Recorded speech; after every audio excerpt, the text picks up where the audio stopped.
food waste a most important issue. That comes as no surprise to anyone in either audience. We know that globally, almost a third of the food we produce is wasted. This translates into enormous environmental, economic, and social costs.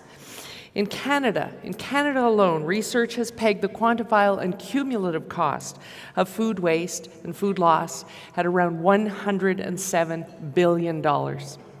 Around the world, and again reflected here in Canada, governments, businesses, and community organizations have started to take action on this issue, from regional organics bans to local food sharing apps, from store-based consumer campaigns, zero waste targets. A growing tsunami of activity has begun. Take a look, Toronto. I tweeted this morning some taste testing that I did. I kind of took a bullet for Toronto and taste tested Ernest ice cream. Have a look on Twitter. You'll see some fascinating packaging ideas. Ice cream that's in a glass container with a returnable deposit. And my West Coast relatives tell me it's selling like hotcakes. But these actions are very local. And a collection of local actions may not be enough to reset our track on food waste. Growing national and international collaborations like the National Zero Waste Council are suggesting that even more collaboration is going to be needed if we're really going to tackle the problem. When looking at future scenarios for a sustainable food system where we actually begin to see a decline in food waste, what seems to be needed is ever greater levels of collaboration across sectors, across all interests, and even political boundaries, state to state, region to region, and even level to level of those political boundaries. A transformational shift in everything from technology to governance will be required in policy, in capital investment, and of course, behavioral change. All of these will be required, but what's the right balance of those policies, those investments, and those behavioral changes? And when do we know when the balance needs to be shifted? Investment and behavior change have been effective thus far, but how much more? What's the long-term strategy? How might it change over time? And how do we make sure the governments are pulling the right levers? Corporate innovation and corporate actions need to be triggered. They need to be supported. So how do we measure it out and get the balance right? Our speakers this morning are tackling these questions in the work they do globally. And those of us in the audience, both audiences, and members of the National Zero Waste Council will be listening with sharp ears to find out where we are today. Because while Canada is part of the global food waste problem, we have yet to see here in Canada a national set of solutions that can be responded to across the country. The National Zero Waste Council would like to change that. It's prepared a national food waste reduction strategy. It's premised on collaboration, on building on existing local initiatives across the country, and which offer a full range of solutions all along the value chain in food production and food consumption. The strategy was launched at last year's Zero Waste Conference, and it's now gone through a national review process, and it will form the backdrop of the insightful panel discussion that we're going to hear today. We have some celebrated international speakers that I think will help us get at that right mix of investment policy change that we've discussed both in Malcolm's presentation and my own. So I want to bring them to the stage, and then I'll tell you a bit about them. Please welcome Chris Cochran, Claire Kneller, and Cher Mereweather. Welcome, Chris.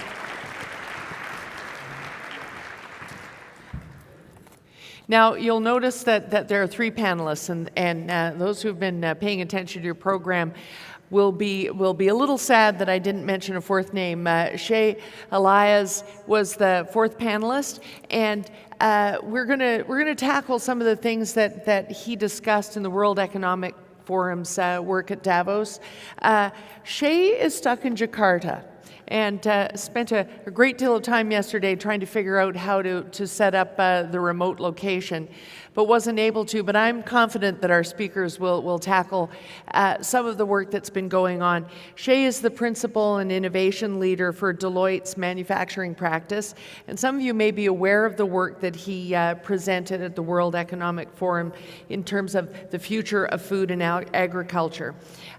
He's done extensive work, and his presentation really set the stage for food waste work in today's level of expertise. He started with that compelling statistic: 1.4 billion people in the world are actually obese and have more than ready access to cheap calories and all the food they need, while 2 billion do not have the diet they need in order to sustain a healthy food supply and therefore a natural long life.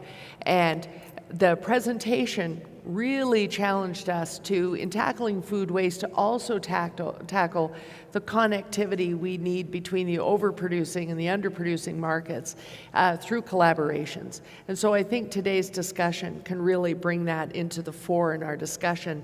So let's turn to the panelists that are here with us today. First of all, we have Chris Cochran, who is the Executive Director of REFED, the leading U.S. organization devoted to reducing food waste at scale. REFED has become known for its work on prioritizing food waste solutions across the value chain, that's our goal, considering economic and climate impacts for their various solutions. Welcome, Chris. From across the pond, we're very excited in Toronto, and I know they are always excited here in Vancouver to have someone from RAP UK. So we have Claire Kneller here, who's Senior Business Development Manager for RAP UK, and Claire helps to develop and deliver RAP's international strategy, identifying opportunities and creating new partnerships with organizations, governments, and other partners. Doesn't that sound like the goal the Council has already set? Welcome, Claire. And finally, we'll have with us Canadian, got to have someone from Canada on a panel. We also have Cher Mereweather. Cher is the Executive Director of PROMISION Coalition, Canada's food and beverage manufacturing association. And Cher's background in food technology, sustainable business, and environmental economics has helped her sharpen PROMISION Coalition's focus on the reduction of food loss and food waste, primarily through technical innovation. So we've asked Malcolm to rejoin the panel because we do have in the questions that we've gathered so far some very Vancouver-centric questions. And so I think Malcolm will be able to help us. The very first and most popular question has a specific in it. It asks if we're annually waste auditing after we have a zero waste conference. And I think Malcolm can very easily answer that question for us. But there's a kernel in that question for all of you, because it really gets at contamination. When we're talking end of stream, what do we do about auditing in any environment? So if we really take that first question, we're at a zero waste conference, lots of knowledge. And there are bins in this room that remind you that garbage is actually headed for the landfill. But there are, of course, contaminants in there. Compostable coffee cups and recyclable lids kept together and put in the wrong place. So is there an audit of the conference, Malcolm, after we finish the day? We have, am I on? We've tried to work with the management of this organization on the conference. If you look to the conference materials, you'll see that we don't use the styrofoam cups, we don't use the paper cups, we use ceramic cups, we use real utensils made out of metals, we don't use the paper napkins, we use the cloth napkins. In the past, we've tried to work with management. It hasn't worked out to this point to use recovered foods to serve to the people here. We continue to work on that one, and hopefully we gain some ground. In terms of an audit, I don't believe we've had an audit in the past. The actual bins that are placed here are done by the conference center, so that's a little beyond our control, but I think it's a valid point. It is a valid point. It is a conference center that made an effort early on to relabeling the waste containers. So I'll turn to the panelists now, and that is always a challenge. You are going to have contaminants at the end of stream. So how do we tackle that? And is that what's driving us further upstream? Yes. Cher, you had an answer right off the bat. Well, I was just going to comment on the partnership and the solutions forum that we did in April with the National Zero Waste Council. And we actually did an audit after lunch and demonstrated to the audience what was left in the bin. And it was really informative, and it's an important part of that awareness piece. Thank you. Chris? Two things. On a micro level, I ran a zero waste lunch yesterday because I was hosting a meeting in Boston with a number of innovators, foundations, and investors. And it takes an extra step. But we had a food recovery innovator there and also a composter there explaining and helping educate, even to an audience that's very engaged in the topic. We have a long way to go, and I think it gets to the behavior change that you've highlighted in the policy. At a macro level, I think it's an incentives question. So this food that's left over from food businesses or consumers is actually a feedstock. And whether that goes to feeding animals and actually those consumer-facing businesses getting a fee for that, so it's actually a revenue stream, now that starts to motivate either finding a way on the front end of house to sort that and keep that feedstock clean, or to pay companies that are actually coming in and growing businesses based on sorting that feedstock into value components, whether that's for feeding animals and making sure that that's the high quality and the right mix for the right animal, or whether it's for processes like centralized composting or anaerobic digestion. So I think we're starting to see some of these recycling solutions become profitable enough to incentivize that feedstock to be managed differently. Right. And we shouldn't beat up on the Vancouver site of the conference too much. Toronto is the land of the takeout coffee cup, and a little over 1 million cups go into the various streams, sometimes entirely the wrong stream, on a weekly basis, because there are people having multiple cups a day. So if you're sitting in the conference room right now, have we matched the efforts that Malcolm just described that are happening today in Vancouver? I want to turn to something that Malcolm touched on in describing where the food waste strategy has moved for the council, because each of you has touched on it's one of the things we can do, but doesn't really tackle the whole problem. Listen to this question. Why is the work of creating food recovery programs always falling on nonprofits and charities? Shouldn't the government implement systems, taxes, and laws that require all of us to responsibly dispose of our organics? And I think what that does is refer to, we had an early focus in the food waste strategy on tax incentives for shifting food that was coming from production and retail sectors to charities, but there was some pushback in the review of the strategy because it seemed as if that would be the only strategy. So why is there always the knee-jerk reaction to start there? Let's start by let's get the bulk and send it to charities.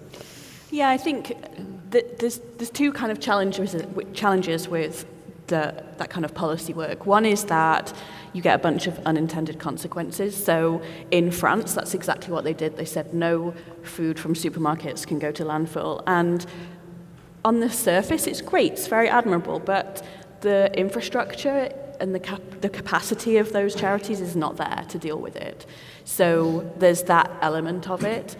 The flip side is that by focusing on that as your starting point, there's a risk that you're embedding that waste into the system by creating the place for it to go. And who could argue with redistribution, right?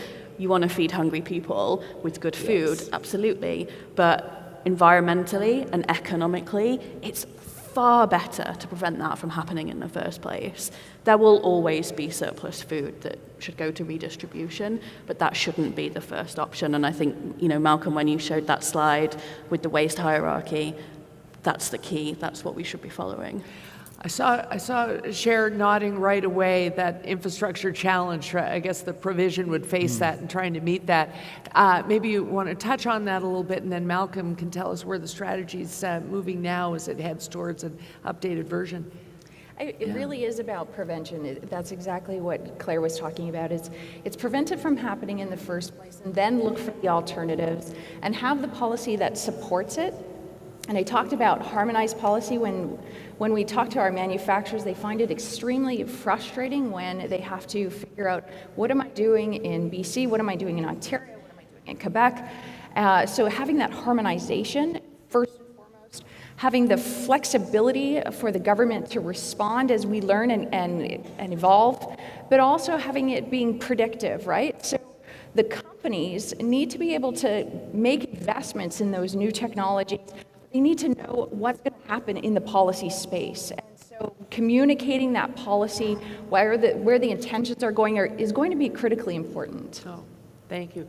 Malcolm, maybe you can tell us where the strategy's at, because Katrusia has a question from Toronto, and I'll bet it has to do with that.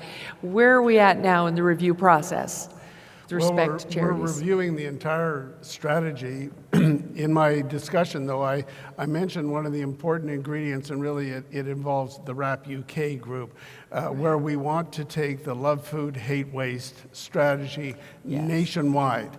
And I know that Toronto has been a big partner on this, and we're looking to a number of major centers who will be part of this. But the idea is, and it comes down to your food reduction or waste reduction, if you can persuade people to plan better, to not just go to a store and just start picking stuff off the shelves, but plan your menus, know what foods you need, you are going to probably be more responsive to your needs and cut out the excess. So if we can reduce the amount of that waste in the first place, I think we're going to get somewhere. So we're taking the WRAP UK program, we're taking it right across the country, and we hope to see some real results from that. Excellent, excellent. Sorry, can I just comment one more? Sure, and then we'll go to our peeps in Toronto. I think it's really important as we talk about consumers is that we also get past that issue of the compost is a guilt-free option. And so the meal planning will help, but there's a behavior change element too that we're going to have to address that, oops, I did all the meal planning this week and I ended up not being able to meet that meal, but at least it's going to go in the compost. So we've got to get past that piece too. Here, here, here, here. So we're going to go to my peeps in Toronto. This is something that I've been anxious to do. Katrusia, you have some questions in Toronto. In fact, you have a couple. Yes. So the first one relates to consumer education, which you've just discussed over there. So how can we help consumers better understand date labeling, particularly differentiating best before dates from expiry dates, while, of course, mitigating foodborne illnesses? We heard a little about date labeling in each of your presentations. Chris, REFED is doing some policy advocacy work on that front. Yeah, and we actually led a multi-stakeholder working group that included the government agencies that regulate this space, FDA and EPA, included manufacturers, retailers, consumer advocacy groups, and leading academics who are in the food safety space over the past 18 months to align on this very issue. And I think through that, we've been really excited to see in the US, the industry associations commit to a voluntary two-date system. If you have paid attention to the news the past month, the Consumer Goods Forum and its 400 members have committed to that two-date system globally, one of those dates being a quality date, so trust your senses, and the other being a safety date, so make sure that you don't use it past that date. I think we actually have to get to standardization before we can do consumer education. I think it's fruitless to try to do consumer education when we still have dozens of different ways of communicating date labels today. So we need to standardize and then educate. Can we standardize even all the way across the pond, Claire? Is that too much to ask? Well, no, actually. So we have done a lot of work on this in the UK. So in the UK, many products now, particularly fresh products, you'll only see one date. and it will either be a quality or a food safety date, depending on what the product is. And we have some good evidence that in combination with some of the other technical changes that we've been working on, does have an impact. So we know that the food waste has reduced in the UK, and that is partially to do with the standardization and the simplification of the date labeling. Yes, yes. What about producers, Cher? Exactly the same comment. We have to standardize first and then move to a strong education campaign. I like to use my own family as an example, and I'm always amazed that, when my passion, my world, and my family still gets it wrong. So it's so important. That education campaign is going to be critical after we get the standardization. And by the way, that doesn't just affect consumers. It also affects the ability of a retailer with many associates across their stores and our food donations system to be able to educate its volunteers on what those dates mean. We visited a food bank that's in our innovator network called City Harvest in New York City. And they spend a tremendous amount of time trying to educate their volunteers on what all these date labels mean, and when it's okay to pass that food through to their agencies and to the recipients, and when they need to take action to get that out of the stream. So it's terribly confusing, not just to consumers, but also to businesses and to our food recovery networks. Yes, a good reason why you take youths and children with you when you're sorting at a food bank, because teaching them now to understand those dates is important. And Malcolm, there is a comment on this in the strategy, I believe. We're looking at labeling harmonization communication for Canada. That's exactly right. We see this as the prime area for harmonization. I think that if we go around the room, we would find a different approach with every single person in this room. When you see that date, sometimes it means a lot, sometimes it means a very little. Right. You have people who, if they see that date, if they've still got product, they will discard it. Other people completely ignore it. So what do all these things mean? Let's get harmonization and let's understand. Exactly. So, Katruja, you hear, we're not there yet, but lots of advocacy, and it's certainly global. Toronto has another concern, I understand. Yes, thanks. So moving away from consumer education toward policy and the role of producers, when do you think product stewardship or extended producer responsibility for food or organic waste might be implemented in Canada, and which jurisdiction is most likely to pioneer that? And also, which food or organic product is the most likely candidate for product stewardship or EPR? So do we need to do further harmonization there? And extended producer responsibility, it's very much regulated provincially. Is that a problem for producers? I think you already know my answer. I do already know Cher's answer. Absolutely, we need harmonization. And the question around the organic side, there's a lot of discussion about a ban on organics to landfill.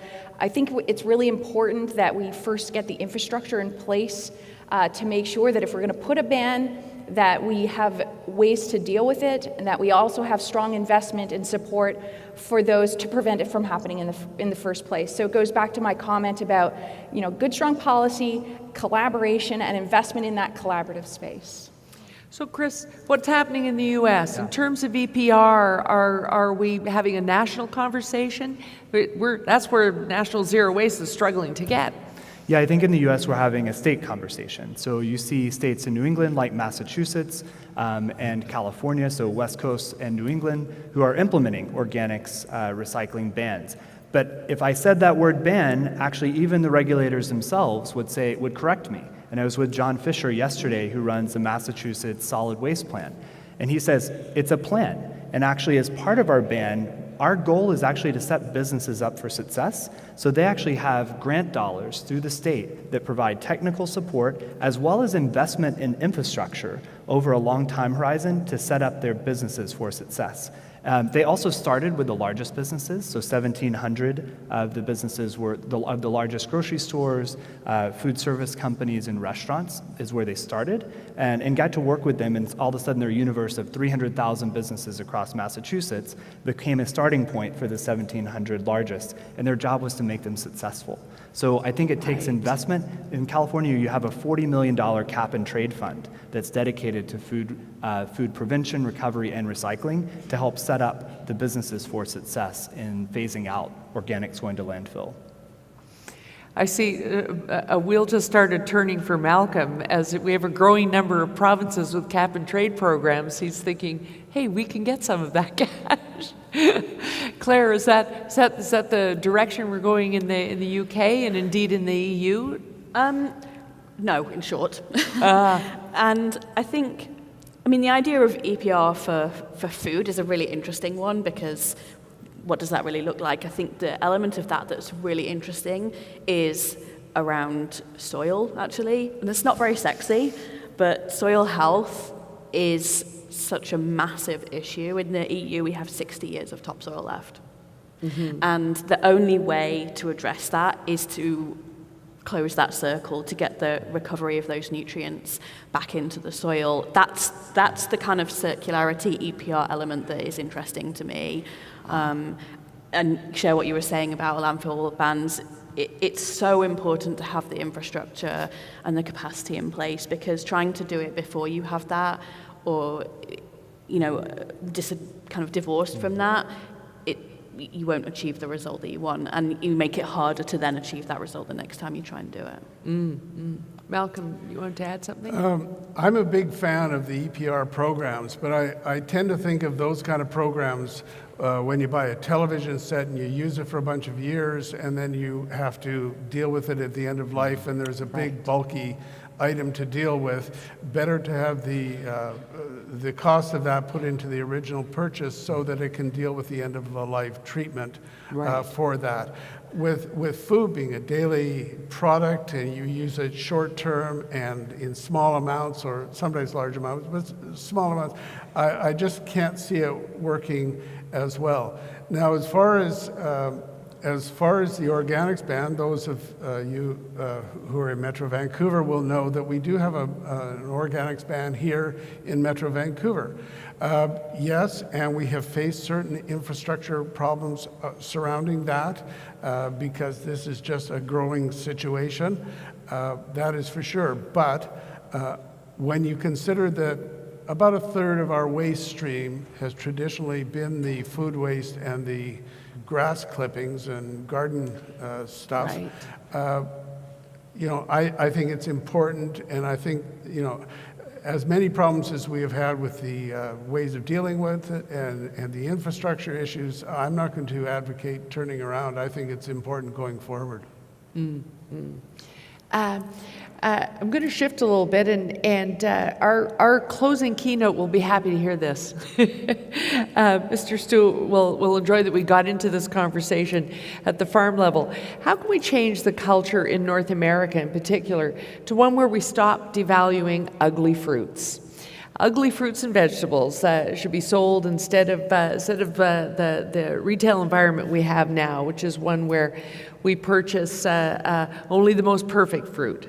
How do we get to where we just purchase fruit and veg, whatever they look like? Yeah. Honestly, I think ugly fruit and veg is a distraction. Ah. It's important to have that conversation. It's a way of engaging people in the discussion. But putting ugly fruit and veg on the shelves is not going to fix the problem. Mm-hmm. So is there a conversation to be had about specifications? Yes, absolutely. We did some work with a retailer in the UK around their specification for potatoes. It was 45 millimeters, was the minimum size that they would accept. And we asked them, well, why is that? Mm-hmm. And nobody knew. Right. And so we said, well, what if you made it 43 millimeters? Is anyone going to notice? No, of course not. No one's going to notice.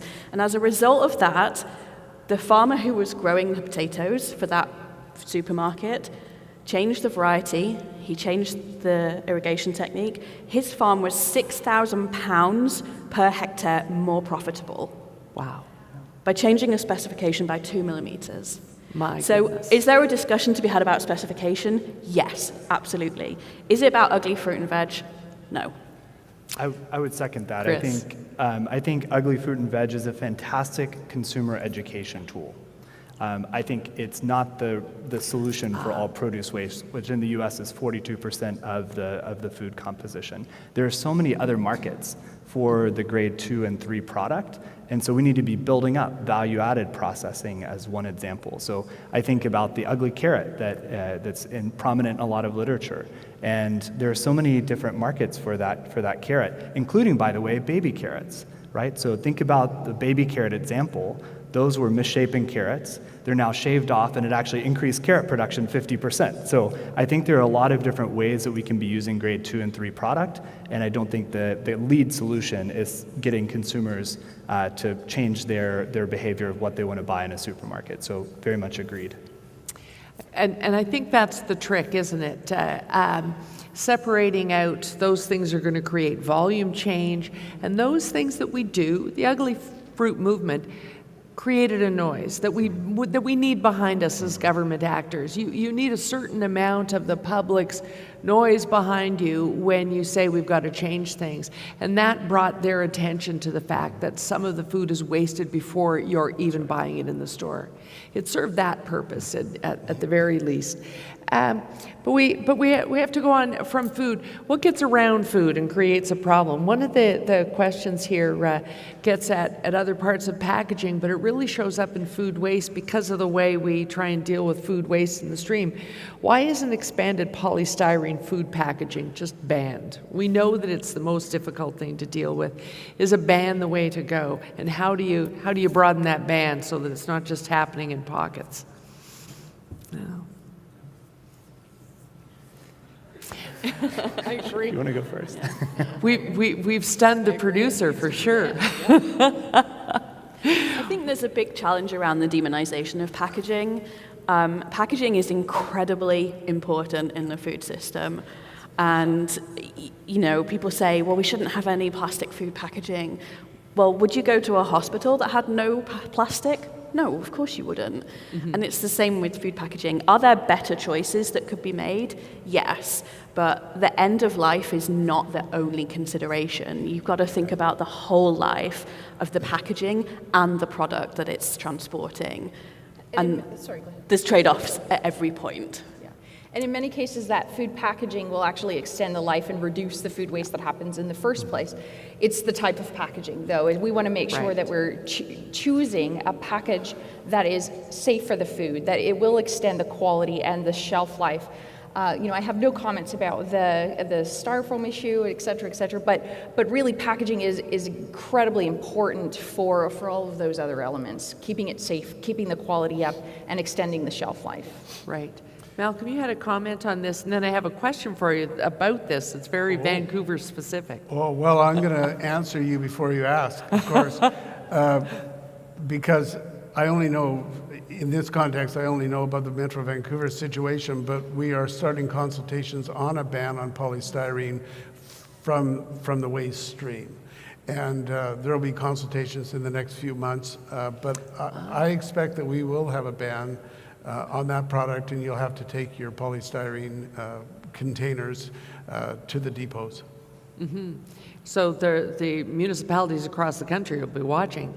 There's also a very specific question in our Pigeonhole platform about when will Vancouver Health proceed with allowing when people want to take home food from a restaurant that they be allowed to use their own containers. Is there a discussion going on here? Is there a reason why restaurateurs would have to prohibit you from bringing your own glass container to take home leftovers? I have to say I don't know. I know you can take your food home, that's for sure, but just what the regulations are around that, I don't know. And I'm not trying to dodge this, but if I can just go back to the previous question about the polystyrene, something that occurs to me is that the real problem with polystyrene is not the little food packaging, because if you take 100,000 of these little wrappers, you might get half a container full of the things. The problem with polystyrene really is what packages the major appliances and TVs and electronics and all that kind of thing, where the retailers will bring it in by the truckload of these big pieces of the product, and that really becomes the focus more than your little meat wrapper. Excellent. Chris, yes. I just say I would reemphasize, I think the focus on packaging should really be around how can we protect food. I think there's huge opportunities in things like vacuum packing of meat to really extend the shelf life that's value addition for the retailer, value addition for the consumer, and for that meat that's donated can have time to make it through the system. That requires some consumer education around why their package looks different. But I would really like to see more of the conversation based on how are we protecting food. And yes, there are some better material choices that can be made, but I think we are not asking the right questions at this time. Okay. Rapid fire answers here. I just want to wrap this up. Pardon the pun, Claire. I just want to wrap up because these are hungry people. But if you could just quickly tell us one lesson, each of you, one lesson that you've learned in your work around the globe that could really inform Canada's national food waste strategy. Something about food loss and waste that you think is particularly important for us to focus on in Canada, because we may not be focused there yet. Chris? I'm going to have two. So corporate commitments and ability to measure. I do believe that a lot of companies are not able to have really good visibility to what they're wasting. That will motivate them, especially in a changing retail environment. Everyone's looking inside at how do we tighten our belts. This is a great opportunity, and I think there's growing interest. Two, let's not lose focus on the innovation component of this. This is a new industry, and I would liken it to where renewable energy was 15 years ago, and it's emerging as prevention, recovery, and recycling solutions as a new industry. So let's not lose track of innovation. Measure, measure, measure, and see it as an industry. Claire? Well, you stole my measurement one, so I have to think of something else. I would say it's about focus. So with the Love Food Hate Waste campaign, for example, we're really focusing on a specific demographic, we're focusing on some specific behaviors, and we're focusing on the most wasted products. So in the UK, for example, that's milk, bread, potatoes, we love potatoes, and chicken. And that's all we'll be talking about in terms of helping people to waste less food. And that's crucial in getting those messages across. Once you've done that low-hanging fruit, you've got to go down deeper. Thank you. So focus, focus, focus. And Cher? Measurement also, but also that collaboration. That's where we've had the greatest success, is when we work collaboratively together to understand what are the pressure points within that supply chain and how do we collectively address the real root cause. Thank you. What do you think, Malcolm? I just want to mention that the federal government is now consulting on a food policy for Canada. And I went to a roundtable set of discussions in Ottawa, and people in this room will be surprised to hear this. In devising a food policy, how do we better distribute our food, I was one of the only people that talked about food waste, and actually got some resistance to the whole concept that this was an important ingredient in the issue. Fortunately, Minister McCauley, the Minister of Agriculture federally, was very much on the same wavelength and saw the opportunity there. So I think that it'll be part of that national policy. But it is important that when we devise a national policy through the federal government, that food waste be a major, major focus of it. I think it is. In our conversations with the federal government since the consultations, there is a strong emphasis on food waste coming through in that national policy. So I think that's a positive thing. That was because of our discussions. And ours too. And we're actually working with them to help to kind of feed into some of that on the national baseline and some of the strategy elements too. So I want to thank you all for your work in this field. And I want to thank you, Malcolm, for inviting me back to moderate a panel. You can't toot your own horn, but I can, because I'm not on the board at this moment in time. So I can toot your horn for you. I can honestly say that when this council began, the forming meeting was the night after Barack Obama was reelected. So that's how I always take it back to when this all began. But if I go from that day to today, in those days, every time we knocked on the door of the federal government, they said, "I think you're talking about garbage, please go away." That's only one order of government that does that sort of conversation. So for you to be having those kinds of conversations today is a real mark of your achievement and all of the team that work with you. Thank you for including me in it along the way. And thank you all for our food waste avid listeners today. Thank you.